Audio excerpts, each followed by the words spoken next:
Olá, bom dia, povo lindo de Deus. Paz seja com todos. Agora iniciamos mais um Gotículas de Fé. E eu mesmo que esse vídeo lhe encontre em paz, segurança, tranquilidade e confiança no Senhor. Amém? Chegou a hora de nós compartilharmos o que Deus falou aos nossos corações nessa semana. Foram muitas leituras, né? Assim, podemos dizer, em vários livros, e eu creio que assim como Deus falou comigo, Ele falou ao teu coração. Vamos lá? Nós começamos a leitura no dia 4, no domingo, onde nós continuamos a leitura do livro de Jeremias, né? Jeremias 7 e 8, que ele fala da inutilidade da falsa religião, o vale da matança, o pecado do povo e o seu castigo. Nós podemos ver que Jeremias, em todo o livro de Jeremias, ele usa muito ilustrações. O povo, né, de Jerusalém, o povo de Israel, o povo de Judá, o povo de Deus, eles pecaram e estavam pecando assim, se voltando para ídolos, para deuses mortos e fazendo coisas terríveis. E Deus chamou a atenção deles várias vezes através de ilustrações e eles por muitas vezes não quiseram voltar à presença do Senhor, continuaram com o coração obstinados. Nós lemos também Efésios 4, né, que fala da unidade do corpo de Cristo e o procedimento dos filhos da luz. No dia 5, na segunda, nós lemos Jeremias 9 e 10, que continua falando do pecado do povo e o seu castigo, de Deus e os ídolos, a destruição vindoura e a oração de Jeremias. Lemos também Efésios 5, que fala de que devemos ser imitadores de Cristo, nos fala da vida em comunidade e deveres conjugais. No dia 6, nós lemos Jeremias 11 e 12, que nos mostra que a aliança tinha sido quebrada, a conspiração contra Jeremias, a queixa dele e a resposta de Deus. Lemos também Efésios 6, onde fala dos deveres de pais e filhos, de escravos e senhores, da armadura de Deus e as saudações finais de Paulo ao povo de Éfeso. E aí nós encerramos os livros de Efésios e no dia 7 nós começamos em Filipenses. Mas Filipenses, lemos 1, né, Filipenses 1 e Jeremias 13 e 14. Minha voz ainda está um pouco ruim, tive uma virose muito forte durante a semana, então se eu parar um pouquinho para puxar um pouco a garganta, você já sabe. Mas vamos lá. No dia 7, continuamos a leitura de Jeremias 13 e 14, que mais uma vez fala das ilustrações que Deus fazia para chamar a atenção do povo, mostrando o cinto de linho, as vasilhas de couro, a ameaça de cativeiro e a seca, fome e a espada. E começamos, como eu falei agora, Filipenses 1, onde o autor é o próprio Paulo, onde ele está escrevendo uma carta ao povo de Filipos, né, os filipenses. E o contexto é um livro que nos traz princípios e verdades, irmãos, para vivermos uma vida cristã vitoriosa. E nos ensina também a nos alegrar, independente da situação que estivermos passando. Porque, como diz lá em Neemias, a alegria do Senhor é a nossa força. Então, quando estamos alegres, o inimigo não coloca, quando ele não consegue colocar pensamentos de tristeza ou de desânimo, aí nós conseguimos vencer. É difícil? Claro que é difícil sermos alegres em meio à adversidade, mas nós devemos ser alegres em Cristo em todo o tempo. Na bonança e na fartura, na bonança e na seca, né? Nos momentos de felicidade, de momentos bons e nos momentos ruins também. O livro de Filipenses nos mostra isso. E o capítulo 1 nos mostra Paulo orando e agradecendo a Deus pelos filipenses e fala dos sofrimentos de Paulo, que contribuiu para a expansão do evangelho. No dia 8, nós lemos Jeremias 15, 16, que continua falando da seca, da fome e da espada, e a vida solitária de Jeremias. E lemos Filipenses 2, que fala da humildade cristã, brilhando como estrelas, e Timóteo e Epafrodito, que eram 2 colaboradores de Paulo, onde ele estava explicando o que eles estavam ajudando a ele. No dia 9, nós lemos Jeremias 17, 18, que fala que maldito é o homem que confia no homem, a guarda do sábado e na casa do oleiro.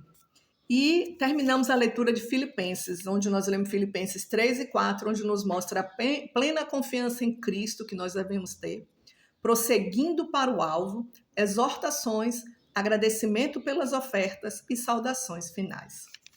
E ontem, dia 10, nós lemos Jeremias 19, 20 e 21, que fala do vaso de barro, Jeremias e Pazur, a queixa de Jeremias e Deus rejeitando o pedido do rei Zedequias. E começamos a leitura no livro de Colossenses 1 e 2. O autor é Paulo, né? Ele escreve várias cartas a várias cidades, vários locais, e uma dessas é essa que ele escreve ao povo de Colossos. E o contexto é que esse livro ele nos fala da importância de colocarmos Jesus como prioridade nas nossas vidas, irmãos.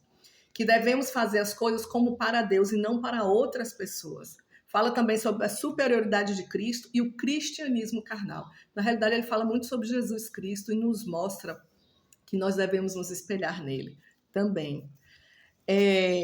Os capítulos 1 e 2 começa com Paulo agradecendo pela fé dos colossenses, fala da supremacia de Cristo, do trabalho de Paulo pela igreja e da liberdade que nós temos em Cristo Jesus. E aí, irmãos, como foram tantos ensinamentos, né, que para tirar um pouquinho de cara foi difícil, confesso que foi difícil. Mas aí Deus me mostrou um pouquinho, lá em Jeremias, né? Essa parte a gente percebe, como eu falei, que o povo estava muito com o coração obstinado, coração duro para ouvir a voz do Senhor. E Jeremias 7, a partir do verso 3, ele diz assim: assim diz o Senhor dos Exércitos, o Deus de Israel, corrijam a sua conduta e as suas ações, eu os farei habitar neste lugar. Não confie nas palavras enganosas dos que dizem, este é o templo do Senhor, o templo do Senhor, o templo do Senhor. Mas se vocês realmente corrigirem a sua conduta e as suas ações, e se de fato tratarem uns aos outros com justiça, se não oprimir o estrangeiro, o órfão, a viúva, e não derramarem sangue inocente neste lugar, e se vocês não seguirem outros deuses para a sua própria ruína, então eu os farei habitar neste lugar, na terra que deu aos seus antepassados desde a antiguidade para sempre. Deus, aqui é só um exemplo do que Deus estava falando para aquele povo. Deus estava o tempo todo chamando a atenção daquele povo, dizendo, eu estou chamando vocês, me sigam, que a minha vontade é boa, perfeita e agradável. E ele dá vários ensinamentos, e um dos ensinamentos está no capítulo 9, logo mais adiante desse que nós lemos, onde diz assim, a partir do verso 23, assim diz o Senhor, não se glorie o sábio em sua sabedoria, nem o forte em sua força, nem o rico em sua riqueza. Olha que ensinamento, irmãos.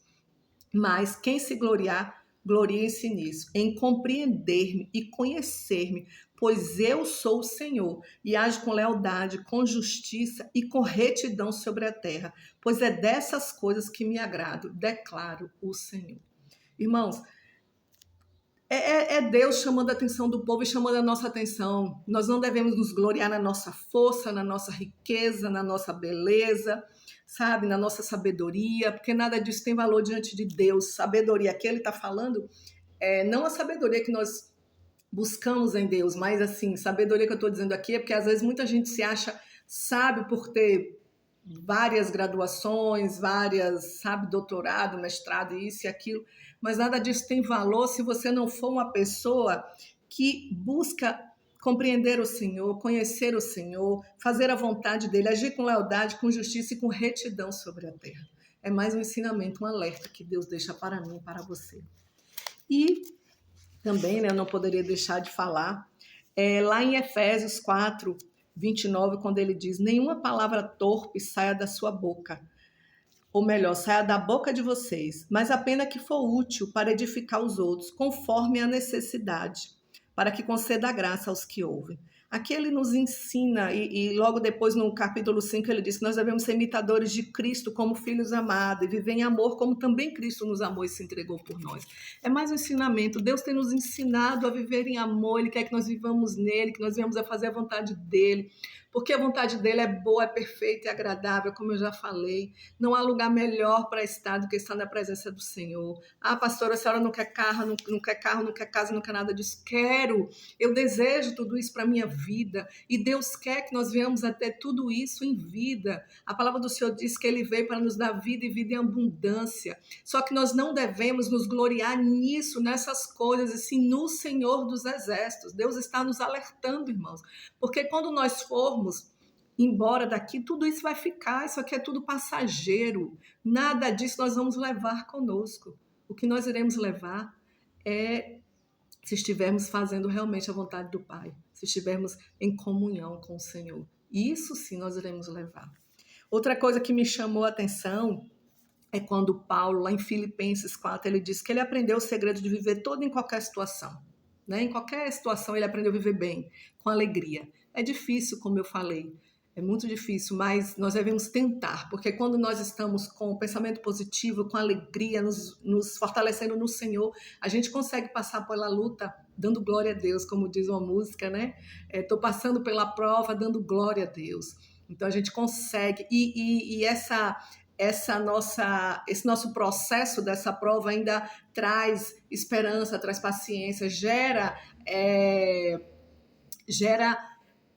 como é que eu posso dizer, conhecimento em nós, gera crescimento, amadurecimento em nós e também nas outras pessoas que nos cercam. Elas também podem ser edificadas em Cristo Jesus. E aqui ele fala que ele já sabe o segredo de viver em qualquer situação. E ele fala no capítulo 4 de Filipenses, versículo 13, tudo posso naquele que me fortalece.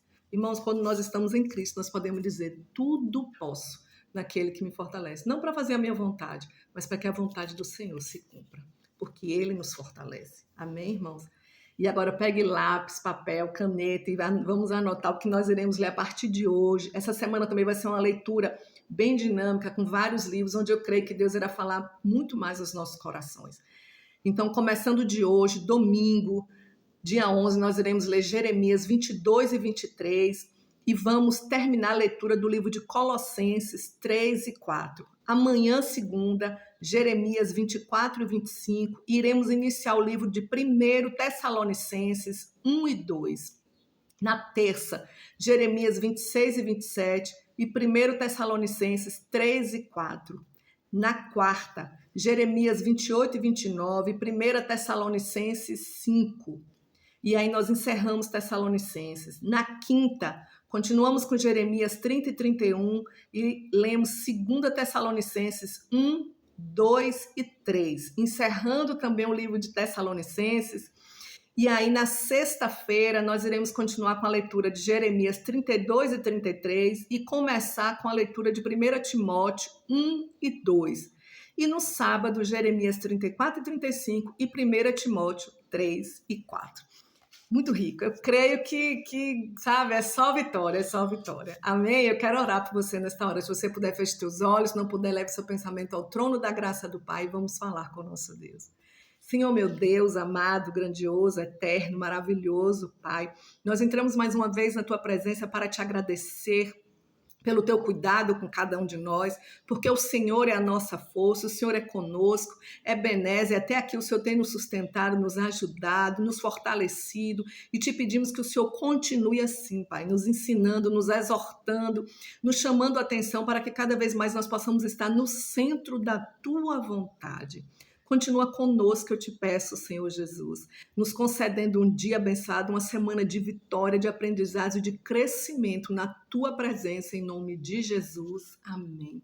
Eu sou a pastora Semília da IFAC, Igreja da Família Aliançada em Cristo. E se Deus assim permitir, em breve nós estaremos juntos para mais um Gotículas de Fé. Amém.